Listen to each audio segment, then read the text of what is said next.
একটা জাতিকে টোটালি ধ্বংস করে দিতে পারে, একদম নির্বংশ বানিয়ে দিতে পারে। লাশ পড়ে যায়, মানুষ মারা যায়, কারো ঘরবাড়ি জ্বালাইয়া দেয়, তারপর মন্দির পোড়াই দেয়, মসজিদ পোড়াই দেয়। এগুলো ভাঙতে কোনো দ্বিধাবোধ করে না। একটা মন্দির কিংবা একটা মসজিদে আঘাত করবে, সেজন্য যথেষ্ট হচ্ছে একটা গুজব সৃষ্টি যথেষ্ট। বর্তমানে সরকার আছে, তাকে নিয়ে একটা গুজব ছড়াই দিল, অথচ আদাও কিন্তু সরকার এই ঘটনার সাথে কোনো মতে জড়িত না। পুরো একটা ঘটনা ঘটলে পুরো দেশ ছেয়ে যায়। মানুষ সামাজিক যোগাযোগ থেকে, ফেসবুক থেকে সর্বত্র গুজব ছড়িয়ে দেয়। আমি আলামিন এম তাওহিদ, সভাপতি রাইট টক বাংলাদেশ, একজন সোশ্যাল ওয়ার্কার। আমরা বেশিরভাগ কাজগুলো করে থাকি হচ্ছে সচেতনতার বিষয়টা। কারণ আমাদের বাংলাদেশে দেখা যাচ্ছে মানুষ সচেতন কম। আপনি বহির্বিশ্বের দিকে যদি তাকান আর বাংলাদেশের সাথে তুলনা করেন, সেই হিসাব করলে আমাদের বাংলাদেশে 2% সচেতন না মানুষ, আর বহির্বিশ্বের মানুষ 90% সচেতন।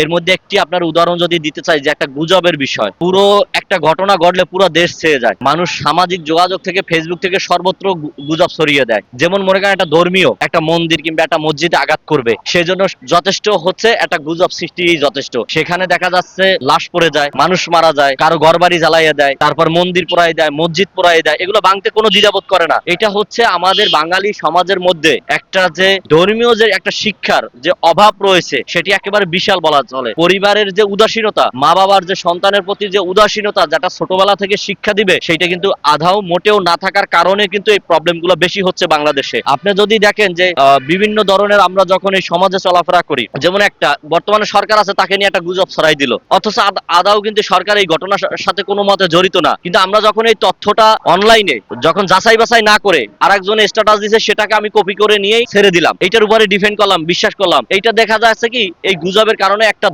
একটা দেশ, একটা জাতিকে টোটালি ধ্বংস করে দিতে পারে, একদম নির্বংশ বানিয়ে দিতে পারে। তো আমাদের বাংলাদেশে ম্যাক্সিমাম সমস্যাটা হচ্ছে যে এখন শিক্ষার আলো মোটামুটি ছড়িয়ে পড়লেও যে আসলে যে একটা নৈতিকতার যে একটা শিক্ষা আছে, একটা জ্ঞান ভিত্তিক যে শিক্ষা আছে, সেই শিক্ষাটা কিন্তু আদাও মানুষের মধ্যে না থাকার কারণে কিন্তু এই প্রবলেমটা বেশি হচ্ছে, গুজবটা বেশি ছড়ানো হচ্ছে। গুজবের কারণে একেবারে পুরো মনে করেন যে বাংলাদেশটা একদম টালমাটাল। এই কিছুদিন পর পরে নানা ধরনের গুজব, এই কল্লা চায়, অমুক সরকার এইটা করছে, তো বাংলাদেশে এই সমস্যা হয়েছে, এই ধরনের যখন এইটা দেখে আরেকজনের শেয়ার দেয়, এই ধরনের ছেড়ে যায়। তো সেক্ষেত্রে মানুষের অবশ্যই সচেতন হতে হবে, কারণ সচেতনতার বিকল্প নাই। আমাদের বাংলাদেশের প্রায় 80% মানুষ সচেতন না। তারা যে কোনো তথ্য উপাত্ত যাচাই বাছাই না করে একটা বিষয়ের উপর ডিফেন্ড করে মানুষের উপর আঘাত করতে 1 সেকেন্ডও সময় লাগে না। তো এই বিষয়টা থেকে যতক্ষণ পর্যন্ত জাতি বের হয়ে না আসবে, ততদিন পর্যন্ত এই বাংলাদেশ কোনোদিন সুন্দর একটা দেশ হবে না। অবশ্যই গুজবের এই বিষয়টা আগের থেকে বেশি বাড়ছে, কারণ ওই যে যত সামাজিক যোগাযোগ ব্যবহারকারী বাড়ছে, ফেসবুক ইউজার বাড়ছে, আর বাংলাদেশে তো বেশিরভাগ হচ্ছে যারা মধ্যম শিক্ষিত এবং অশিক্ষিত, তারা কিন্তু বেশিরভাগ দেখা যাচ্ছে 4টে-5টা আইডি খোলে, তারা ফেক আইডি ব্যবহার করে, ফেক ইমেল ব্যবহার করে, এই ফেক জিনিসগুলো ব্যবহার করে বেশি কিছু করে। আবার দেখা যাচ্ছে যে পলিটিক্যাল ভাবে হয়, কারণ দেখা যাচ্ছে এই রাজনৈতিক দল ওই রাজনীতিকে দমন করার জন্য, মানুষের কাছে খারাপ বানানোর জন্য একটা গুজব রটিয়ে দেয়, গুজব ছড়িয়ে দেয়। এইটা দেখা যাচ্ছে এফেক্টটা টোটাল পুরো বাংলাদেশে পড়ে যায়। আর ওই যে মনে করেন গ্রামগঞ্জে যারা ফেসবুক ব্যবহার করে, বিভিন্ন সামাজিক মাধ্যম ব্যবহার করে, তারা না জেনে না বুঝে এটাকে সত্য মনে করে ঠুস করে একটা শেয়ার দিয়ে দেয়।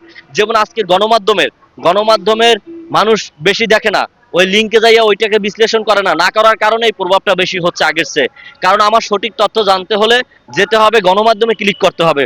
বিভিন্ন পত্র পত্রিকা আছে, ডিজিটাল পত্র পত্রিকা আছে, নিউজ চ্যানেলগুলো আছে, এগুলো যদি আমরা যখন লক্ষ্য করি, তখন কিন্তু এটা সত্য মিথ্যা যাচাই বাছাই করা যায়। যে কি এইটা অনেক সময় দেখা যাচ্ছে যে ওই যে বিভিন্ন ধরনের গুজব ছড়ানোর কারণে যে ভিউ ব্যবসায়ী আছে একটা, ওই জিনিসটা দেখা যাচ্ছে যে গঠনমূলক দেশের জন্য কথা না বলে ওই আবল তাবল উল্টা পাল্টা হান তান বগিসগি ভিডিও এগুলো নিয়ে পোস্ট করার কারণে উল্টা পাল্টা মুখস্থ কথা বলা, যেটার বিষয়ে টোটালে আদাও কোনো জ্ঞান নাই।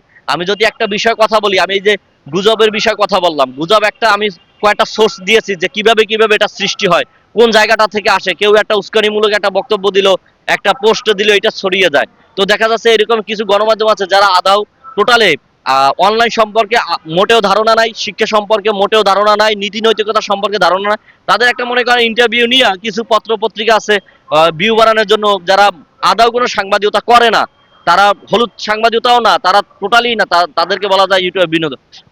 এই বিষয়গুলো যখন ছেড়ে দেয়, তখন দেখা যাচ্ছে ওই বিষয়ের সাথে ওইটা কোনো সামঞ্জস্যপূর্ণ থাকে না, না থাকার কারণে এই প্রবলেমটা, এই ঝামেলাটা বেশি হয়। আমরা নেক্সট সামাজিক কার্যক্রম, আপনারা জানেন যে এর আগে আমরা শাহবাগে পিজি হাসপাতালের সামনে কার্যক্রম করেছিলাম। সেটি হচ্ছে যে মানুষ পাশে ফুটওভার ব্রিজ, সেই ফুটওভার ব্রিজ ব্যবহার না করে ফুটওভার ব্রিজ ব্যবহার না করে তারা কি করতেছে, তারা পাশে ফুটওভার ব্রিজ অর্থাৎ রাস্তার মধ্যে দিয়ে দৌড় দেয়। এই যে জীবনের নিরাপত্তাহীনতায় যে মানুষ ভুগছে, মানুষ যে নিরাপত্তাহীনতায় যে জীবনের ঝুঁকি নিয়ে কাজ করছে, এই জায়গাটা থেকে আমরা সামনে আরো কাজ করব। এইটা নিয়ে আমরা প্রোগ্রাম করব যাতে মানুষ সচেতন হয়। আমাদের মূল লক্ষ্য হচ্ছে মানুষের ভিতরে একটা সচেতনতা সৃষ্টি করা।